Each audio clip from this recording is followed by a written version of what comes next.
নিয়েছেন। অনেকে ইতিমধ্যে হজের জন্য সৌদি আরবে পাড়ি জমিয়েছেন, অনেকেই ওয়েটিংয়ে রয়েছেন। এবং আমাদের মধ্যে আমরা যারা কোরবানি করতে চাই, আমরা অনেকেই পশু ক্রয় করে ফেলেছি, অনেকেই চিন্তা করছি কবে কিভাবে করা যায়। প্রস্তুতি আমাদের মধ্যে আছে, বলেন আলহামদুলিল্লাহ। তথা ইবাদতের পূর্ব প্রস্তুতিগুলি আমাদের মধ্যে থাকে। আল্লাহ পাক রব্বুল আলামিনের দয়া অনুগ্রহ যে আমাদেরকে আল্লাহ পাক রব্বুল আলামিন সেই তৌফিক দান করেন, বলেন আলহামদুলিল্লাহ। আমরা সন্তুষ্ট চিত্তে মন ভরে দাবি করতে পারি আমরা আল্লাহ পাক রব্বুল আলামিনের গোলাম, বলেন আলহামদুলিল্লাহ। এতে করে কোনো কনফিউজড নাই, এতে করে কোনো সংশয় নাই, এতে করে কোনো দুশ্চিন্তা নাই। আমরা নিজেকে যত বেশি আল্লাহর গোলাম হিসেবে পরিচয় করতে পারি, তত বেশি আনন্দিত হই আমরা, বলেন আলহামদুলিল্লাহ। এমনকি আমরা আল্লাহ পাক রব্বুল আলামিনের গোলাম হওয়ার জন্য, একনিষ্ঠ বান্দা হওয়ার জন্য তার কাছে ফরিয়াদ করে, তওবা করে, কান্নার রোল যদি পড়ে যায়, কাঁদতে কাঁদতে যদি আমাদের দাড়িগুলিও ভিজে যায়, বুক ভেসে যায়, এরপরেও আমাদের হৃদয়ে আরো বেশি প্রশান্তি অনুভব করে, বলেন আলহামদুলিল্লাহ। মানুষ দুই কারণেই কান্না করে, সুখেও কেঁদে ফেলে, দুঃখেও কেঁদে ফেলে। কি বলেন, এরকম হয় কিনা? এজন্য একটা কথা আছে, অতি সুখে কান্না আসে।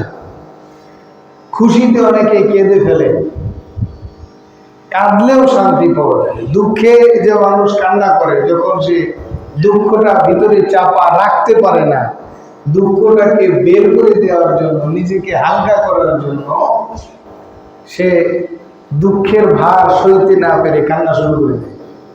কান্নার মাধ্যমে তার দুঃখগুলি ভিতর থেকে দূর হইতে থাকে, সুখেও কাঁদে।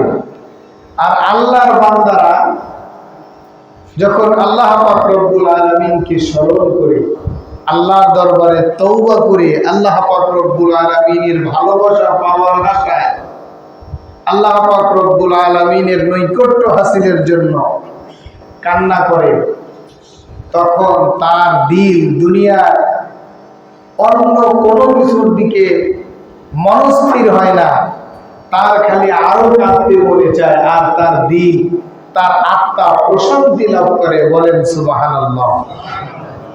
আল্লাহ পাক রব্বুল আলামিন বলেন, আলা ইন্না বিযিকরিল্লাহি তাতমাইন্নুল কুলুব। আল্লাহ পাক রব্বুল আলামিন বলেন যে আল্লাহর জিকিরের মাধ্যমে মানুষের কলিজা প্রশান্তি লাভ করে। তাতমাইন্নুল কুলুবের ব্যাখ্যায় মুফাসসিরিনে কেরামগণ বিস্তর আলোচনা করেছেন। এর মধ্যে উল্লেখযোগ্য এবং আমাদের বোঝার জন্য সহজ আলোচনা হচ্ছে, এমন প্রশান্তি লাভ করে দুনিয়ার জমিনে মানুষের আত্মাকে শান্তি দেওয়ার জন্য এর বিকল্প, এর চাইতে উত্তম আর কোনো পন্থা নাই, বলেন আলহামদুলিল্লাহ। আর একটু জবাব করে বলেন আলহামদুলিল্লাহ। মানুষ আল্লাহ পাক রব্বুল আলামিনকে স্মরণ করে, নামাজে স্মরণ করে, জিকিরে স্মরণ করে, তাওবা করার সময় স্মরণ করে, মোনাজাতে মানে জিকির। আলা ইন্না বিযিকরিল্লাহি তাতমাইন্নুল কুলুব, জিকিরের মাধ্যমে মানুষের কলব প্রশান্তি লাভ করে। এই জিকিরের মাধ্যমটা অনেক মাধ্যম হইতে পারে, কিন্তু এর মধ্যে সবচেয়ে উত্তম মাধ্যম হচ্ছে আল্লাহর দরবারে আল্লাহ পাক রব্বুল আলামিনকে স্মরণ করে নিজের চোখের দুই ফোঁটা অশ্রু গড়ানো, বলেন আলহামদুলিল্লাহ। সম্মানিত মুসল্লিয়ানে কেরাম, তো সেই দৃষ্টিকোণ থেকে আমরা আল্লাহ পাক রব্বুল আলামিনের ইবাদত বন্দেগীর প্রস্তুতি গ্রহণ করি। হজের প্রস্তুতি অনেক আগে থেকে নেই, কোরবানির প্রস্তুতি অনেক আগে থেকে নেই, এবং এ সংক্রান্ত হজ, কোরবানি, অন্যান্য ইবাদত বন্দেগী সংক্রান্ত কিছু এলেম আমাদের সকলেরই আছে, বিধায় আমরা পূর্ব প্রস্তুতি গ্রহণ করতে পারি। বলেন আলহামদুলিল্লাহ। এটা আল্লাহ পাক রব্বুল আলামিনের দয়া, অনুগ্রহ আমাদের উপরে। তা আমরা জিলকদ মাসের প্রথম জুমার আলোচনা করার প্রস্তুতি গ্রহণ করেছি। এর মধ্যে আল্লাহ পাকের দয়া, কারেন্ট নাই, আপনারা গরমে ছটফট করতেছেন। আমাদের দেশের সার্বিক অবস্থা বিবেচনা করে আমাদের আল্লাহর দরবারে আরো বেশি কাঁদা দরকার আমাদের দেশের জন্য।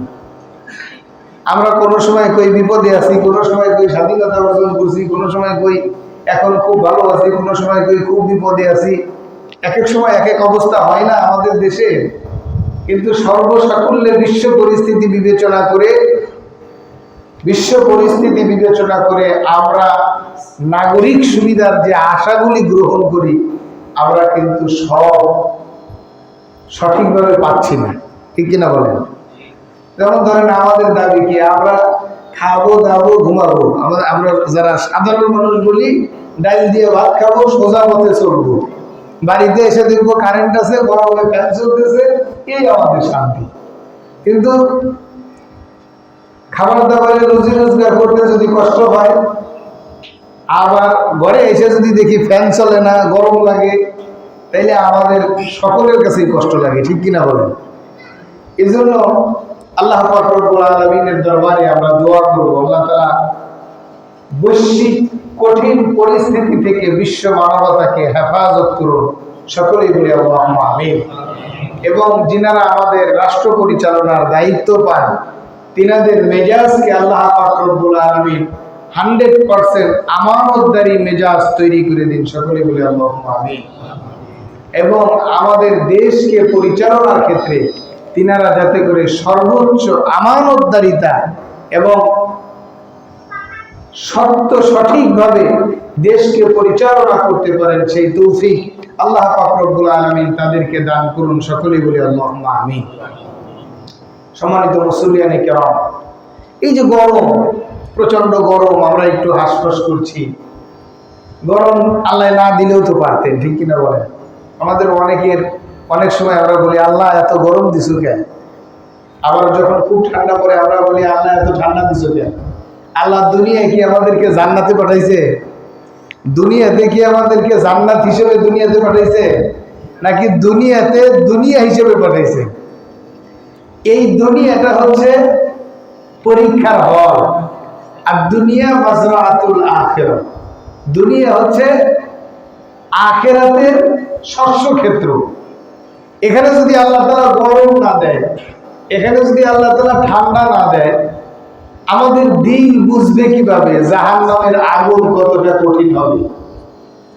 যদি গরম আমরা কোনোদিন অনুভব না করতাম, গরম কি আমরা যদি না বুঝতাম, তাহলে জাহান্নামের ভয়াবহ গরম শাস্তিগুলি নিয়ে আমাদের কোনো চিন্তা হইতো?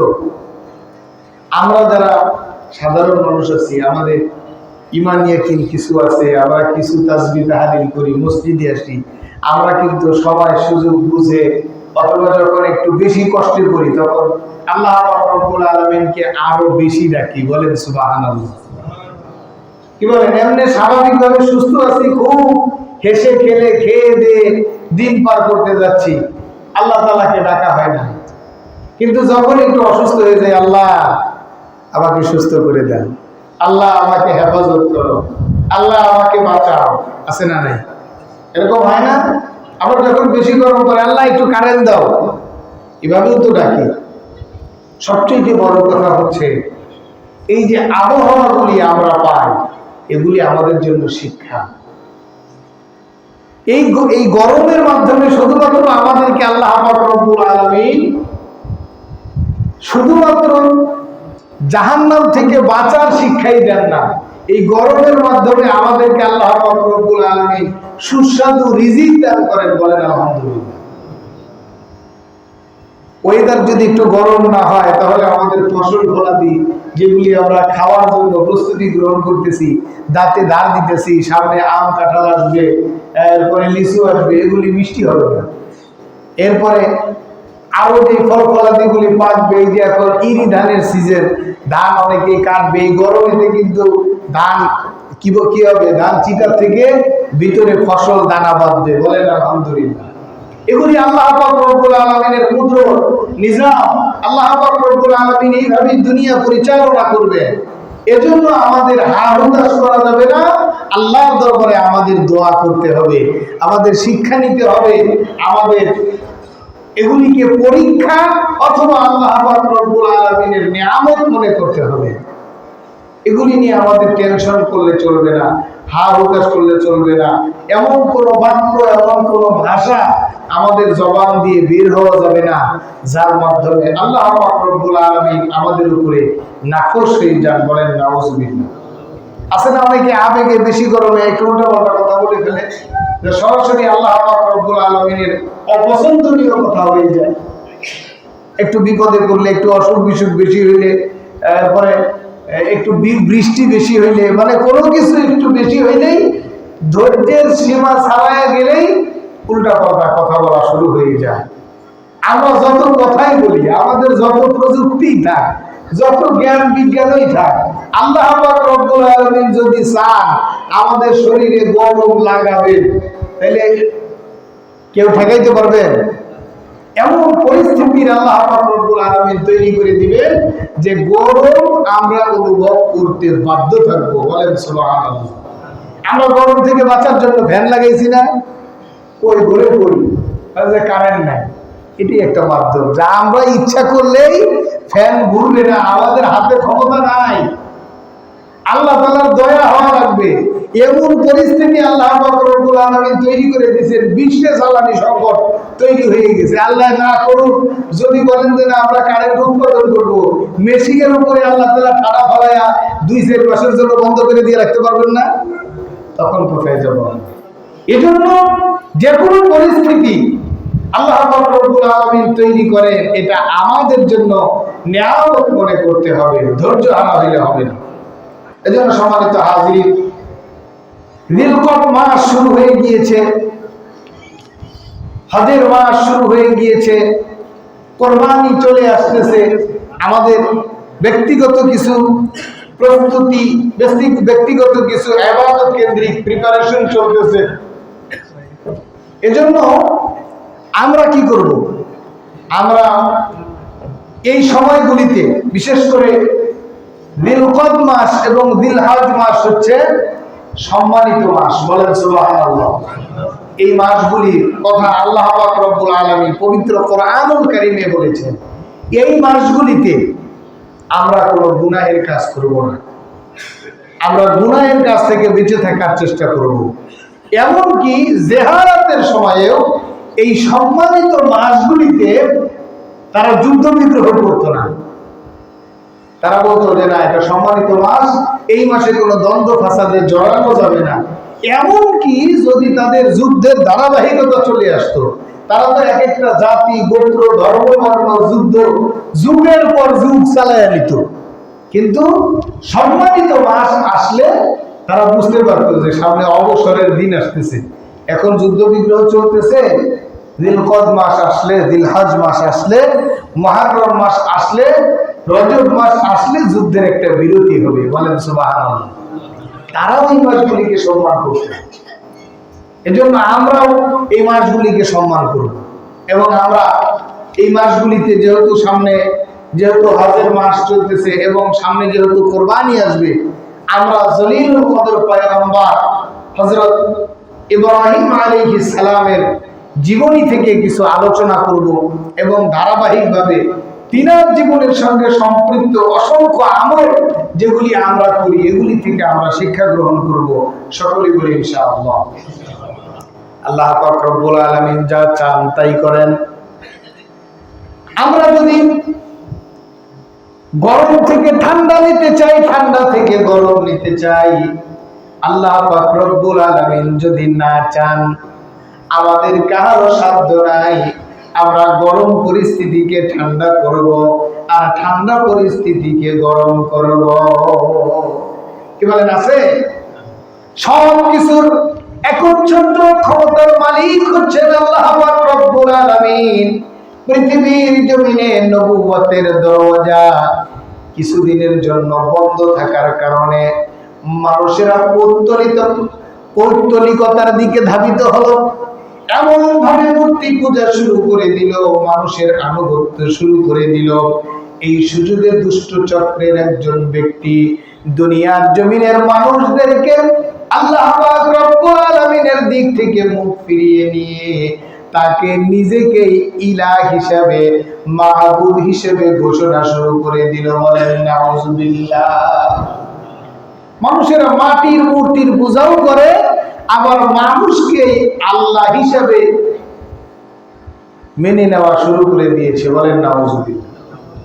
যদি কোনো ব্যক্তি তাকে আল্লাহ হিসাবে না মানে, যদি কোনো ব্যক্তি তাকে ইলাহ হিসাবে না মানত, কোন যুক্তি দাঁড় করানোর চেষ্টা করত, তাহলে ওই ব্যক্তি তার ক্ষমতা দিয়া, পাওয়ার দিয়া, সৈন্য সামন্ত দিয়া যারা মানতে চাইতো না তাদের উপরে জুলুম, অত্যাচার আর নির্যাতন করে তাদেরকে দুনিয়ার জমিন থেকে বিদায় দিয়ে দিত। বলেন নাউজুবিল্লাহ।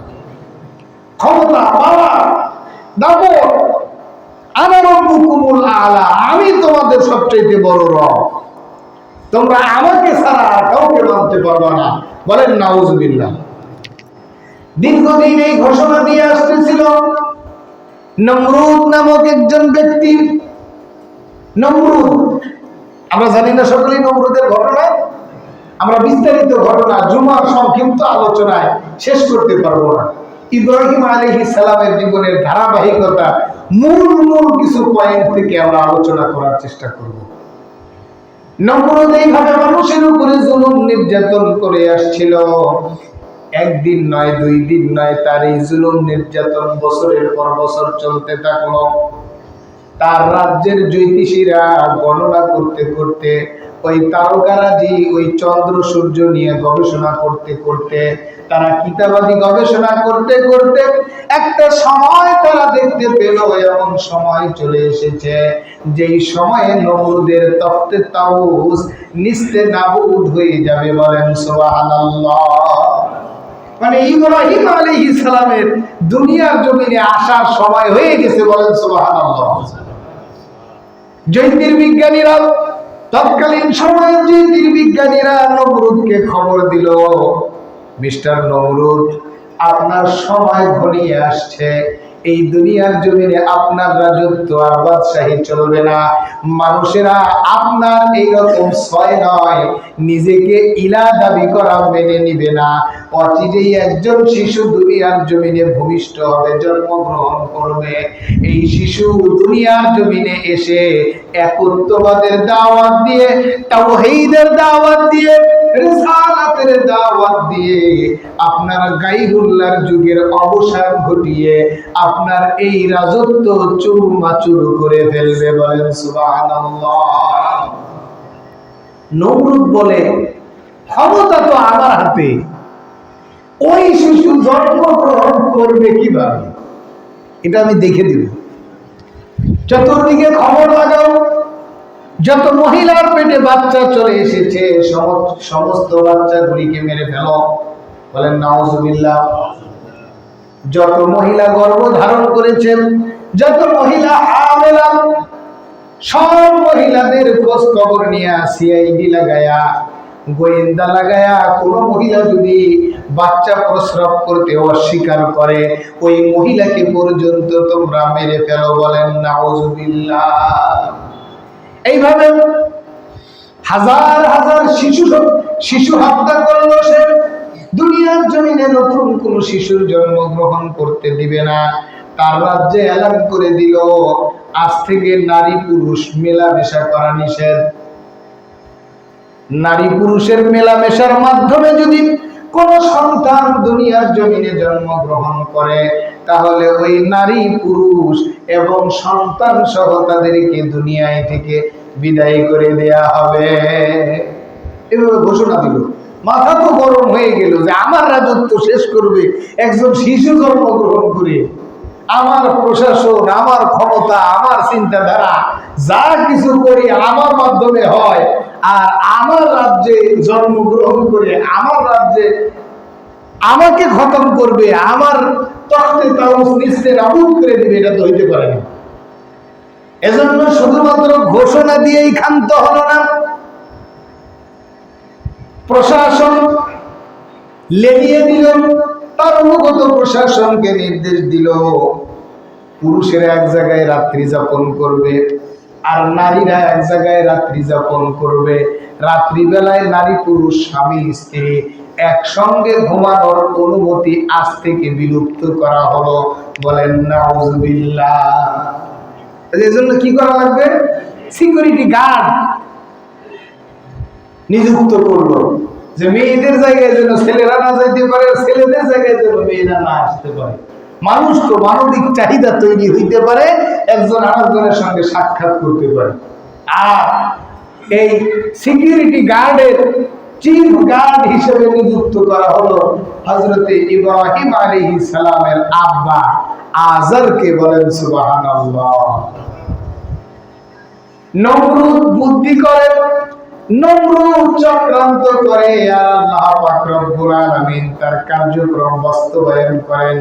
বলেন সুবহানাল্লাহ। একদিন, দুই দিন, তিন দিন এইভাবে চলতে থাকলো। চলতে চলতে একটা সময় গিয়ে যাকে চিফ গার্ডের দায়িত্ব দেওয়া হয়েছে, প্রধান সেনাপতির দায়িত্ব দেওয়া হয়েছে, যাকে চতুর্দিকে সমস্ত গার্ডগুলিকে পর্যন্ত গার্ড দেওয়ার দায়িত্ব দেওয়া হয়েছে, এই ব্যক্তির শরীরে আল্লাহ পাক রব্বুল আলামিন এমন অবস্থার তৈরি করে দিলেন, সে নিজেই নিজেকে সামলাতে পারতেছিল না। গভীর রজনী, নিজেই নিজেকে সামলাইতে পারে না। চিন্তা করে, আমি তো সবার প্রধান, সবাই তো এখন ঘুমায় গেছে, ভাগ দিয়ে আমি যাই কাম সেরে আসি। কি বলেন? বেড়াই, আমরা একটা কথা বলি না যে বেড়াই যদি খ্যাত খাইয়া ফেলে তাহলে সেই খ্যাত রক্ষা করা যায় না। বেড়াই গেছে খ্যাত খাওয়ার জন্য। ইব্রাহিম আলাইহিস সালামের মা বললেন, আমাদের তো মিলন হয়ে গেল, আমার তো মনে হচ্ছে আমি সন্তান সম্ভবা হয়ে গেলাম, এই কি ভুল আপনি করে ফেললেন? আজর বলে কোনো ভুল করি নাই, আমি হইলাম সবকিছুর প্রধান, আর আমাদের ঘর থেকে সন্তান জন্মগ্রহণ করে নমরুদের বিরোধিতা করবে নাকি? আমি আমার ছেলেকে, আমার মেয়েকে, আমার সন্তানকে ওইভাবে গড়াইয়া তুলবো, তুমি একটু লুকায়া লুকায়া থাকো, একটু সামলায়া সামলায়া থাকবা, বাহিরে একটু কম আসবা। ইব্রাহিম আলাইহিস সালামের মা নিজেকে সামলায়া নিলেন। এক সময় যখন সন্তান প্রসবের সময় চলে আসলো, আল্লাহ পাক রব্বুল আলামিনের কুদরত, ইব্রাহিম আলাইহিস সালামের পিতামাতার দিমাগে বুদ্ধি দিয়ে দিলেন, এই সন্তান জন্মগ্রহণ করানোর জন্য এই জনপদে থাকলে হবে না, দুর্গম পাহাড় এলাকায় গিয়ে পাহাড়ের গুহায় বাচ্চা প্রসব করে আসো। তিনারা ঠিক সেই কাজই করলেন। আমি সংক্ষেপে বলছি, এর মধ্যে অনেক ঘটনা আছে, আমরা শিক্ষা নেওয়ার জন্য মৌলিক বিষয়গুলিতে যাওয়ার চেষ্টা করব প্রতি জুমায়। সন্তান, সদ্য ভূমিষ্ঠ সন্তানকে ভূমিষ্ঠ করে রেখে পাহাড়ের পাদদেশে গুহার ভিতরে ঢেকে রেখে আসেন। একজন মহিলা যখন সন্তান সম্ভব হয়ে পড়ে, চূড়ান্ত মুহূর্ত যখন চলে আসে, মানুষেরা বুঝতে পারে, বিশেষ করে মহিলারা মহিলাদের অবস্থা ভালো বুঝে, ঠিক কিনা বলেন? কিন্তু ইব্রাহিম আলাইহিস সালামের মাকে আল্লাহ পাক রব্বুল আলামিন এমন কুদরতি ভাবে লালন পালন করলেন, কোন মহিলারা বুঝতে পারলো না যে ইব্রাহিম আলাইহিস সালামের মা সন্তান সম্ভবা। বলেন সুবহানাল্লাহ। ক্ষমতা কার? শক্তি কার? দুনিয়ার জমিনের কোন প্রযুক্তি আল্লাহ পাক রব্বুল আলামিনের শক্তির কাছে টিকবে না, ক্ষমতার কাছে টিকবে না। কারণ প্রযুক্তি যিনি সৃষ্টি করেছেন, বানিয়েছেন, ওই ব্যক্তিকেও আল্লাহ পাক রব্বুল আলামিনই বানিয়েছেন। বলেন সুবহানাল্লাহ। মা যার সন্তানকে এক সেকেন্ড তার মুখ থেকে দূরে সরাইতে পারে না, মায়ের যদি আইসিইউর ভিতরেও প্রবেশ করানো লাগে বর্তমান প্রযুক্তি অনুযায়ী। অসুস্থতার কারণে আইসিইউর দরজার কাছ পর্যন্ত সন্তানকে নিয়ে যাওয়া হয়। এরপরেও মা বলে, আমার কলিজাটাকে এই দরজা থেকে দূরে সরাইয়া নিও না, আমি যখন দেখতে চাই আমার সন্তানকে যেন আমি দেখতে পারি। বলেন সুবহানাল্লাহ। সেই দুগ্ধপোষ্য ছোট্ট কলিজার টুকরা একমাত্র সন্তানকে পাহাড়ের পদদেশে নমরুদের হাত থেকে রক্ষা করার জন্য রেখে আসেন। একদিন, 2 দিন, 3 দিন, মাঝে মধ্যে মানুষের অগোচরে যখন সময় পান তখন গিয়ে দুধ পান করায় আসেন।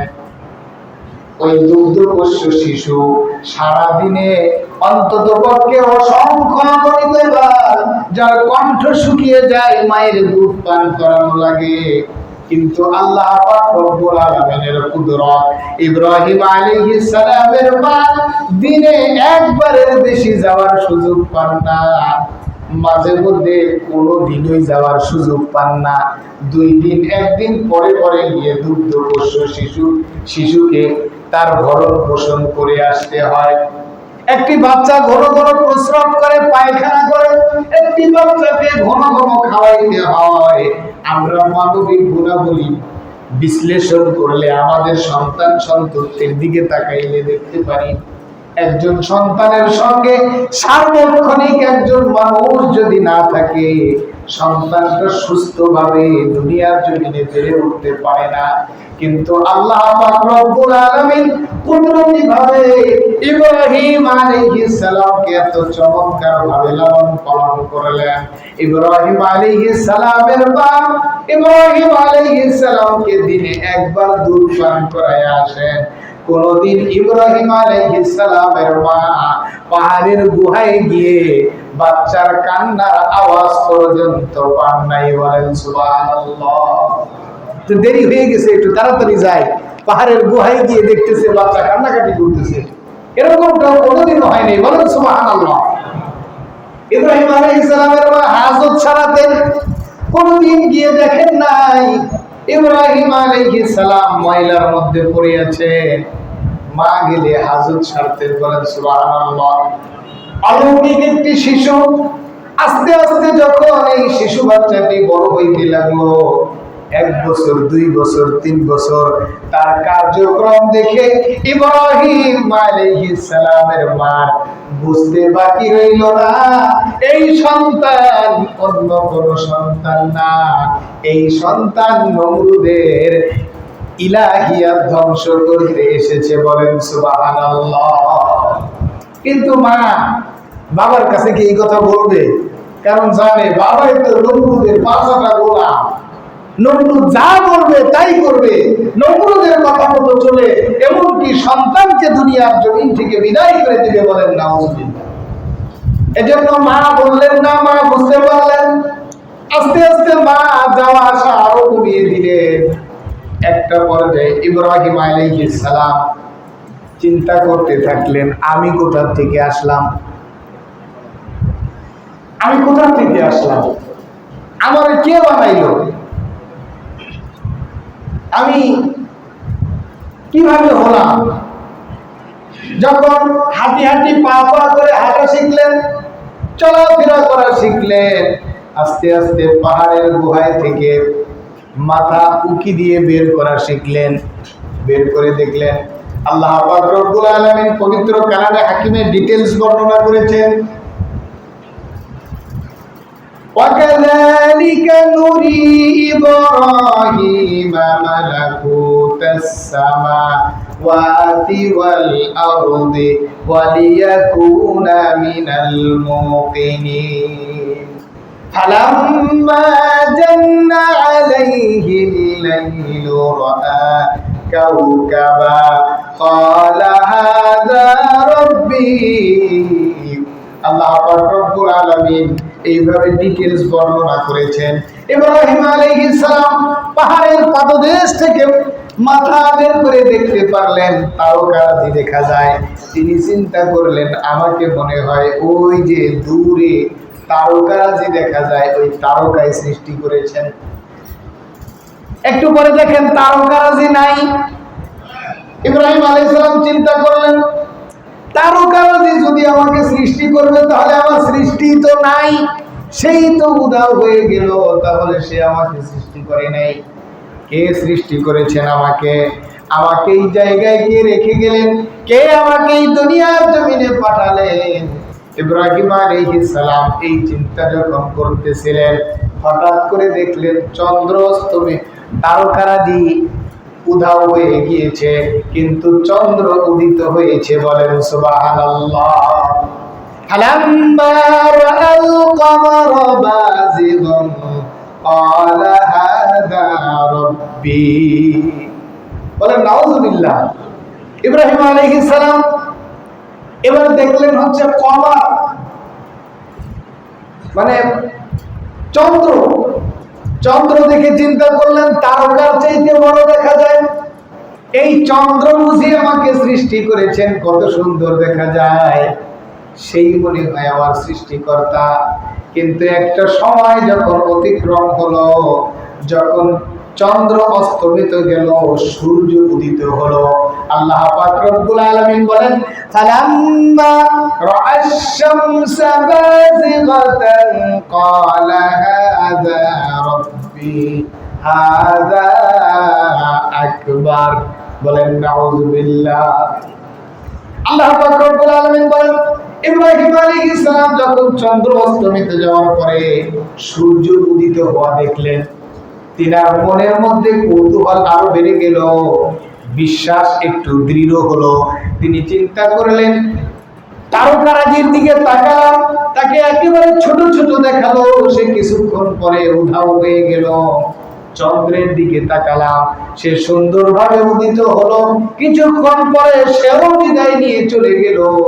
কিন্তু এখন দেখতেছি অনেক বড় করে উদিত হচ্ছে এবং তার তাপও প্রখর দেখা যাচ্ছে। তার মানে সূর্য, এই সূর্যই বুঝি আমাকে সৃষ্টি করেছেন। বলেন নাউযুবিল্লাহ। আল্লাহ পাক রব্বুল আলামিন ইব্রাহিম আলাইহিস সালামকে শিক্ষা দেওয়ার জন্য, ইব্রাহিম আলাইহিস সালামের মাধ্যমে তামাম বিশ্বের সমস্ত মানবতাকে শিরক থেকে ফিরে আসার জন্য এই ঘটনার বর্ণনা পবিত্র কোরআনুল কারীমে দিলেন। ইব্রাহিম আলাইহিস সালাম কিছুক্ষণ অতিবাহিত হওয়ার পরে যখন দেখলেন সূর্য অস্তমিত গেল, একটা সময় আস্তে আস্তে তার পাওয়ার বাড়তে থাকলো, তার দেমাগ বাড়তে থাকলো, বাড়তে বাড়তে একটা পর্যায়ে গিয়ে তিনি দেখলেন এই সূর্য দুর্বল হয়ে পড়ছে। বাতি বেলায় সূর্যের তাজাল্লি আর থাকে, আস্তে আস্তে কমে যায় না? আস্তে আস্তে যখন কমে যাইতে থাকলো, সব কিছু নিভু নিভু হয়ে যাইতেছিল, চতুর্দিকে অন্ধকার হয়ে যাইতেছিল। আল্লাহ পাক রব্বুল আলামিন ইব্রাহিম আলাইহিস সালামকে তাওহীদের শিক্ষা তার মাথায় এই ছোট্ট বয়সেই ঢুকিয়ে দিলে, তুমি চন্দ্র সূর্য তারকারাজি গাছপালা বৃক্ষরাজি যা কিছু দেখো না কেন, এগুলি কোনো কিছুই তোমাকে সৃষ্টি করে নাই, এগুলির সৃষ্টি করার ক্ষমতাও নাই। এ সব কিছু যিনি সৃষ্টি করেছেন এবং তোমাকেও যিনি সৃষ্টি করেছেন, যিনি তোমাকে পাহাড়ের পদদেশে মাতৃগর্ভ থেকে ভূমিষ্ঠ হওয়ার পর থেকে নিয়ে শুরু করে আজ পর্যন্ত তোমাকে যিনি লালন পালন করেছেন, তিনি অন্য কেউ নয়, তিনি হচ্ছেন তোমার আল্লাহ। বলেন সুবহানাল্লাহ। আল্লাহ পাক রব্বুল আলামিন শিক্ষা দিলেন, ইন্নী ওয়াজ্জাহতু ওয়াজহিয়া লিল্লাযী ফাতারাস সামাওয়াতি ওয়াল আরদা হানিফাও ওয়া মা আনা মিনাল মুশরিকিন। বলেন সুবহানাল্লাহ। আমরা পড়ি না এই দোয়াটা? আমরা যারা পারি যাই নামাজে দাঁড়ানোর দোয়া হিসেবে আমরা এই দোয়াটা পড়ি। মানে আল্লাহর দরবারে যখন নিজেকে সঁপে দেই, তখন আল্লাহর দরবারে আমরা ওয়াদাবদ্ধ হই, প্রতিশ্রুতিবদ্ধ হই, আল্লাহ পাক রব্বুল আলামিনের দরবারে স্বীকারোক্তি দেই যে সব কিছু থেকে মুখ ফিরাই নিলাম। কোনো কিছু আমাকে সৃষ্টি করে নাই, কোনো কিছুকে সৃষ্টি করে নাই। সৃষ্টিকর্তাও আপনি, লালন পালন কর্তাও আপনি, সব কিছুর একচ্ছত্র ক্ষমতার মালিক আপনি আল্লাহ। আমি সব কিছু থেকে নিজেকে গুটিয়ে নিয়ে আমি আপনার দিকেই মুতাওয়াজ্জা হয়ে গেলাম, আমি শিরক থেকে মুক্ত হয়ে গেলাম। বলেন সুবহানাল্লাহ। এই প্রতিশ্রুতি আমাদেরও দেওয়ার দরকার আছে না নাই? আমাদের আব্বা হযরত ইব্রাহিম আলাইহিস সালাম শিশু বয়সে শিরক থেকে মুক্ত হওয়ার ঘোষণা দিলেন, তাওহীদের ঘোষণা দিলেন, একত্ববাদের ঘোষণা দিলেন। বলেন আলহামদুলিল্লাহ। একেবারে শিশু বয়সে আমরা সেই পয়গম্বরের কওম মিল্লাত, বলেন সুবহানাল্লাহ, আমরা কি কোনো শিরকের সঙ্গে সম্পর্ক রাখতে পারি? আমরা কি কোনো শিরকের সঙ্গে সংস্পর্শে থাকতে পারি? কোন শিরককে কোনোভাবে বরদাস্ত করতে পারি? আমাদের আব্বা যিনি শিশুকালে শিরক বর্জন করেছে, আমরা বৃদ্ধ হয়ে বাজারে বাজারে, গাছের কাছে, এরপরে বিভিন্ন মানুষের কাছে গিয়ে ধর্ণা দেই। বলেন নাউজুবিল্লাহ। সব কিছু দেন কে?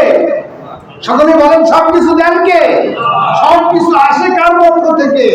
সব কিছুর একচ্ছত্র মালিক কে? আমরা চাইবো কার কাছে?